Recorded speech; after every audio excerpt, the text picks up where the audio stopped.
O santo sabe que o mundo e tudo que foi feito por Deus é bom.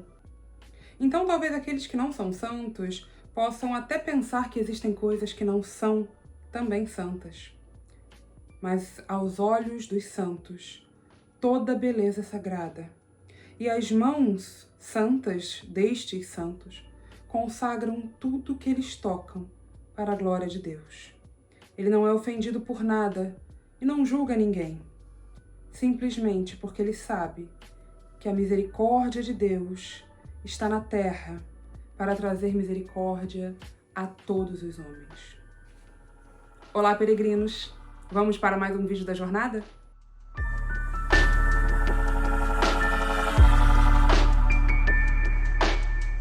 Bom, meu nome é Agnes Alencar, eu faço parte do Reino em Pessoa, sou produtora do EBDcast e também sou historiadora. E hoje, o vídeo de hoje é especial para mim, porque eu fui convidada a fazer um vídeo que pode até parecer que é para vocês. Pode até parecer, você que tá nos escutando, que eu tô fazendo esse vídeo pensando em cada um de vocês. Mas é só verdade em parte. Porque a grande verdade é que eu tô fazendo esse vídeo pra Agnes de 10, 15 anos atrás. E tô compartilhando com vocês algumas das coisas que eu queria que alguém tivesse compartilhado comigo lá atrás, quando eu comecei a minha crise, quando eu comecei a minha jornada de construção da minha fé. Então hoje eu separei alguns livros para a gente continuar essa caminhada. Na nossa primeira jornada a gente falou sobre o que é não se sentir mais em casa, o que é você crescer a ponto de não caber mais num lugar que você sempre chamou de casa. No segundo vídeo a gente conversou um pouco sobre como é o que a gente faz quando a gente se dá conta de que a gente não cabe mais ali. E no terceiro vídeo, o Gibran conversou um pouco sobre esse processo de estar sem pastor e como a gente pode construir outros caminhos de autopastoreio. Esse vídeo é um vídeo de ferramentas. São as ferramentas que eu queria que alguém tivesse me contado e que agora eu conto pra vocês. Vamos juntos? A primeira coisa que eu diria pra Agnes, de 15 anos atrás, é: olha a sua estante. E vocês sabem, eu gravo esses vídeos, a maior parte deles, aqui no meu escritório, e dá pra ver que eu tenho muitos livros. Sempre foi assim, mas nem sempre você tinha a diversidade de autores e autoras que eu tenho hoje. Então, se eu estivesse conversando com a Agnes de 20 anos, se eu estivesse conversando com a Agnes de 15 anos, eu diria pra ela: leia mais mulheres. Então, se você tá aqui nessa jornada com a gente, caminhando conosco e ainda não leu nenhuma teóloga, se questione, porque as mulheres, elas têm uma maneira linda de ler o texto bíblico e de trazer pra gente novidade a partir daquelas histórias que a gente já conhece há tanto tempo. Então não é à toa que, ao pensar esse vídeo, eu selecionei algumas mulheres. A primeira delas que eu vou mostrar para vocês foi publicada pela editora Recriar, é a Ódia Barros. Esse livro se chama Flores que Rompem Raízes, leitura popular e feminista da Bíblia, e acompanha um pouco da trajetória dela como pastora e do trabalho de mais de 30 anos de leitura feminista e popular da Bíblia com as mulheres daquela região. Gente, a pastora Ódia, ela tem um trabalho maravilhoso. Se você não conhece, procure saber. Porque eu tô aqui no Sudeste, a gente tá num nicho muito específico do nosso país e a gente nem sempre sabe das coisas que estão acontecendo em outras regiões do país, sabe? Eu estive recentemente no acampamento das mulheres do sertão, que são as mulheres que, de alguma forma, são filhas do grupo Flor de Manacá, que é o grupo de mulheres da Igreja Batista do Pinheiro, liderado pela pastora Ódia. E existem outras regiões ali no Alagoas, né? Aliás, eu não sei se vocês sabem, mas eu fui para uma região dentro do Alagoas que você tem que andar 3 horas de carro para chegar. Então, assim, é longe. E pra gente que tá no Sudeste, a gente nem sempre atina.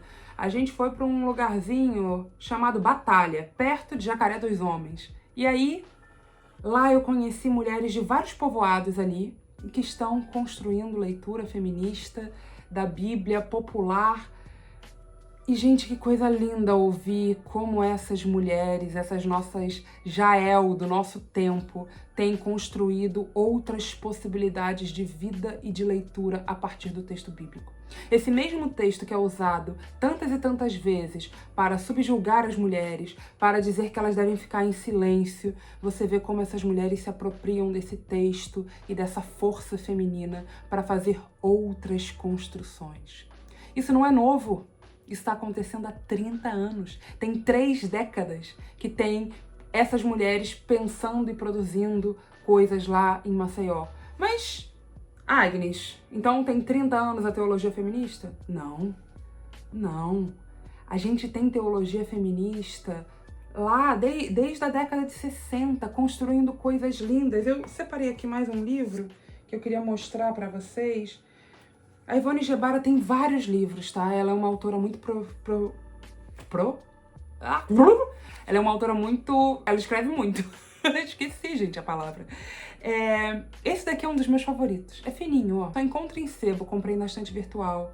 E fala sobre a Trindade. Palavras sobre coisas velhas e novas. Uma perspectiva ecofeminista. Ela tem um livro que foi recentemente reeditado pela editora Recriar, Compreender a Teologia Feminista. Vou deixar a capa aqui. Todos esses livros vão estar na descrição do vídeo também, então dá uma olhadinha aqui. Se você quiser mais dicas, você também pode escrever nos comentários. Eu queria um livro especificamente sobre isso ou sobre aquilo, e aí a gente indica pra você. Inclusive, se você ainda não se inscreveu no nosso canal, essa é a hora. Pausa, inscreve, ativa o sininho e vamos junto. As mulheres, elas estão produzindo teologia de um lugar muito diferente. E eu digo mais, toda a teologia que nos constituiu e nos construiu até esse momento é uma teologia muito masculina, heteronormativa, cis e patriarcal. O que os seus pastores leram foram outros homens. E é por isso que a nossa forma de ler o texto bíblico, a nossa forma de ler a Bíblia é extremamente conformada ao olhar masculino. E é por isso que ler as mulheres abre tantos horizontes diferentes. E é por isso que eu diria para Agnes de 15 anos, filha, leia as mulheres. Se você está saindo dessa sua lógica antiga, eu te diria ainda mais algo que revolucionou a minha vida. Leia os católicos. Tem tanta gente maravilhosa produzindo texto e nós, evangélicos, às vezes somos um tanto quanto preconceituosos com outras religiões e outras literaturas e outras leituras. Leia o que está sendo produzido em todos os campos. Um outro livro, pensando nessas autoras que eu selecionei, é esse livro que se chama A Teologia das Mulheres, a quem Deus revelou seus mistérios, do Sandro e Ana Maria. Os dois, eles são casados, e esse é um livro muito...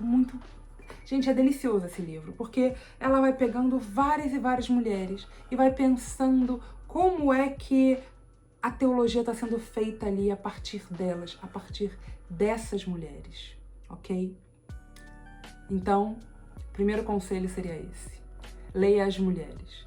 Eu dei aqui para vocês 3 diferentes autoras, mas eu poderia dar muito mais. Então, se você quiser mais, você pode dar uma pesquisada aqui. Você vai ver que a Pamela tem alguns vídeos especificamente sobre teologia feminista, em que ela indica vários e vários títulos que vale super a pena. Inclusive, os nossos vídeos de Pequenos Webdocs e o De Volta EBD, a gente sempre traz também indicações de leitura e referência bibliográfica. Então, você sempre pode ir lá para buscar mais coisa. Para você que está nesse caminho, peregrino, existem esses tipos de publicação aqui, que eu vou mostrar 2 para vocês, do Coletivo Esperançar. Esse aqui se chama Caderno de Teologia Negra, e ele é lindo. Ele é um texto mais devocional, em que ele vai pensando sobre os livros do Êxodo e algumas das mulheres do Antigo Testamento. Então nós temos um texto sobre Agar, nós temos um texto sobre Vasti e Esther, nós temos um texto sobre Jesus, que quem escreveu inclusive foi o pastor Henrique, nós temos um texto falando um pouco sobre por que ler o livro de Êxodo hoje. O que tem de muito interessante aqui? São teólogos e teólogas negras. Se eu disse pra você que a teologia que nos formou é uma teologia cis, heteropatriarcal, é importante que você leve em consideração que essa também é uma teologia branca. Então, se abrir para ler autores e autoras negros e negras é crucial no nosso processo de abertura da mente e do pensamento. Nesse sentido, não tem como deixar de citar os 2 livros clássicos do James Cone, que foram recentemente publicados numa edição linda da editora Recriar. O Brian vai colocar a capa aqui para vocês. Gente, é uma coisa maravilhosa ler James Cone.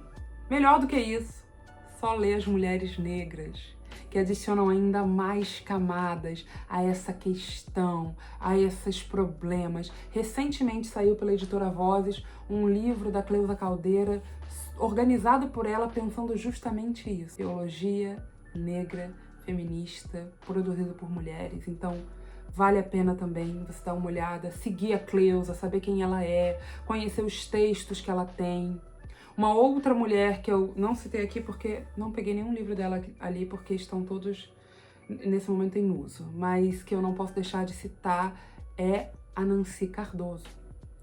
Se você jogar o nome dela na internet, tem um monte de pequenos artigos dela nos livros do Sebi, no site, no blog do Sebi, tem várias coisas muito boas que ela produziu, tanto livros incríveis como de religiosidade popular ali na época de Elias, quanto, meu Deus, Maria vai com as outras.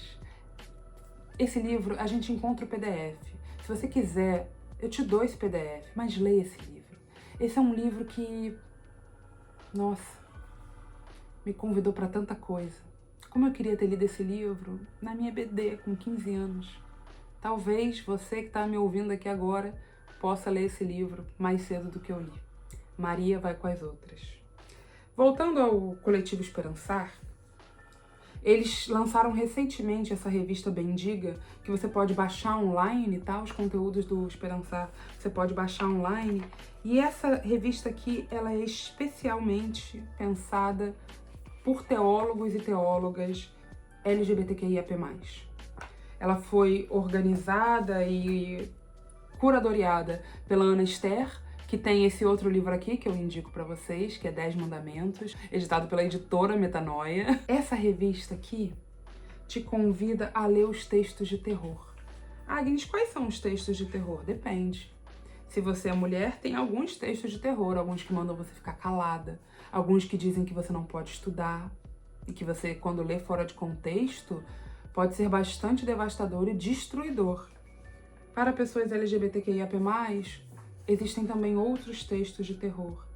A revista não foge deles, ao contrário, os enfrenta e nos convida a ler esses textos de terror por outros caminhos.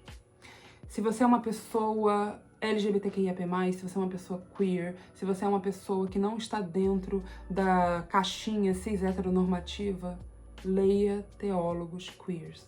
Leia o André Muskov, leia a Ana Esther, leia a Marcela Altazrid, leia pessoas que estão pensando a Bíblia por um outro molde, porque vocês merecem ler esses textos com olhos de vida. Pessoas queers dentro das igrejas aprendem a ler os textos bíblicos com olhos de morte. Esses livros, essas publicações, convidam a ler os textos com olhos de vida. Mas eu quero me aprofundar no texto bíblico. Eu quero saber mais sobre a Bíblia em si. Eu quero ter ferramentas e munição para lidar com uma leitura mais profunda do texto bíblico. Ok. Separei aqui um livrinho que eu acho que é uma introdução bacana, tá? Mas essa coleção, que é uma coleção chamada Bíblica Loyola, todos os livros são bons. Todos. Você quer... eu tenho muito dinheiro, quero gastar muito dinheiro. Compra tudo, lê tudo. Mas esse daqui se chama A Bíblia como Literatura. Junto com um livro do Eduardo Arendt, que o Brian vai colocar aqui a capa também, que se chama A Bíblia Sem Mitos. São 2 livros que nos ajudam a entender como esse texto se forma. E compreender contexto e texto nos ajuda a fugir de um caminho de leitura fundamentalista, de um caminho de leitura literalista. Nos ajuda, pelo menos, a expandir o nosso horizonte e a pensar sobre esse texto bíblico para além de texto sagrado. Que outras coisas a gente pode aprender sobre esse texto? Que outros elementos a gente pode trazer para a mesa, para pensar, para conversar? Então, te dei 2 outras dicas.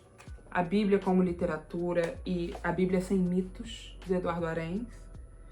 Eu queria também te oferecer Caminhos Lúdicos.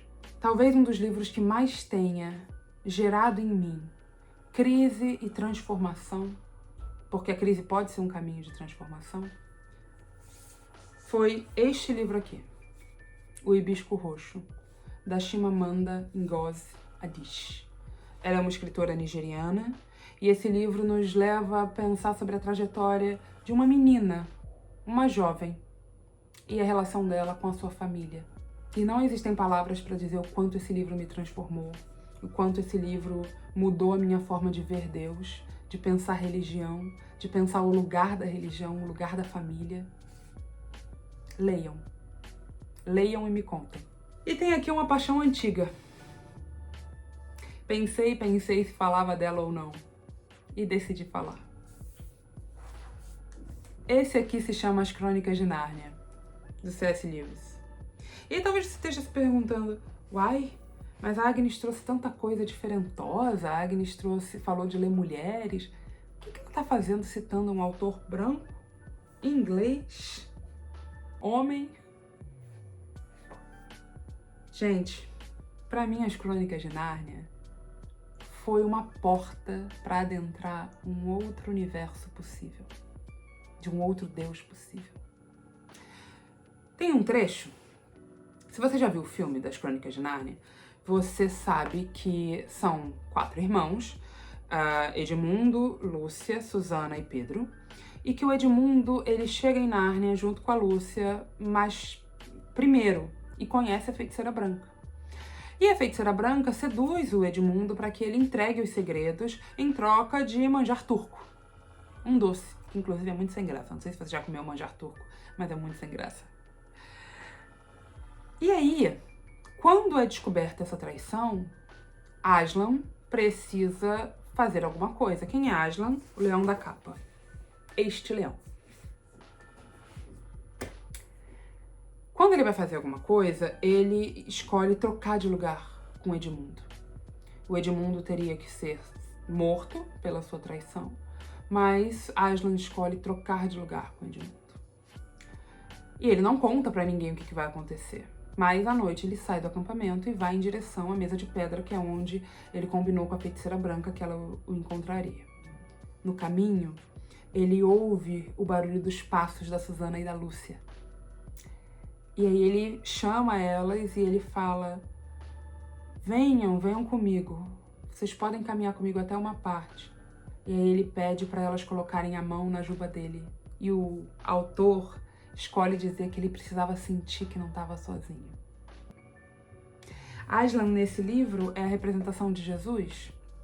Isso é um livro alegórico para pensar sobre Deus. E a ideia de um Deus que precisa sentir as mãozinhas de criança na juba para saber que não está sozinho, abriu o meu universo para um Deus de amor, de carinho, de cuidado. Um Deus que, de alguma forma, se importa com essas crianças, as menorzinhas, a ponto de dizer: coragem, coração, que é o que ele fala para Lúcia no livro O Príncipe Cáspio.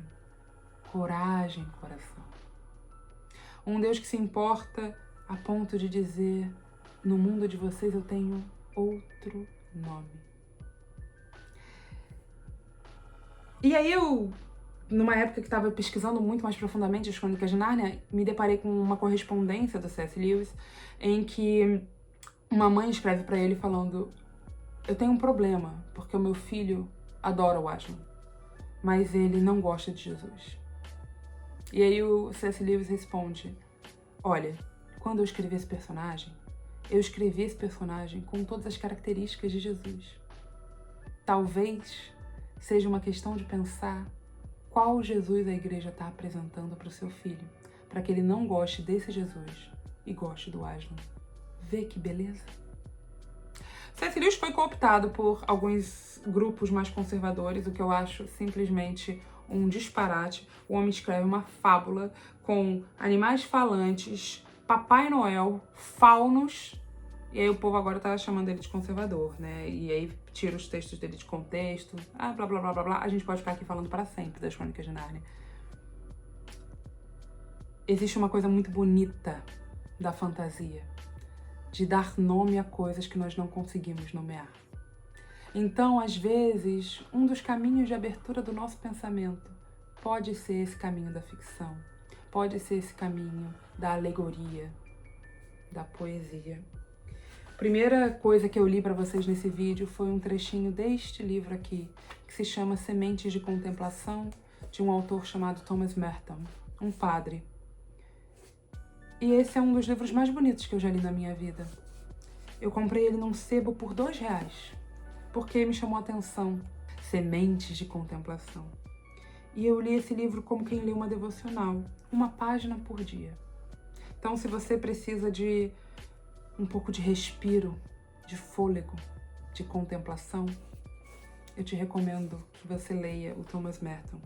Leia devagar, saboreando, porque tem muita coisa boa aqui pra gente pensar e construir. E agora eu quero dar uma última sugestão pra você, meu querido peregrino que está comigo nessa jornada. Tenha um caderno do pensamento. Um caderno que ande sempre com você, que você possa fazer anotações, que você anote as suas orações, que você anote o que você está lendo, as suas dúvidas, os seus questionamentos. Tenha paciência. Não tenha pressa de ler tudo de uma vez. Não tenha pressa de saber tudo que você não sabe. Leia, saboreie, devagar. Escreve as suas orações, escreve as suas dúvidas, escreve a sua jornada. Porque depois, lá na frente, você vai poder voltar e ler e pensar, nossa, quanta coisa eu ainda não sabia, quanta coisa ainda estava para descobrir, quanta beleza eu ainda veria. Até o próximo vídeo. Tchau, tchau.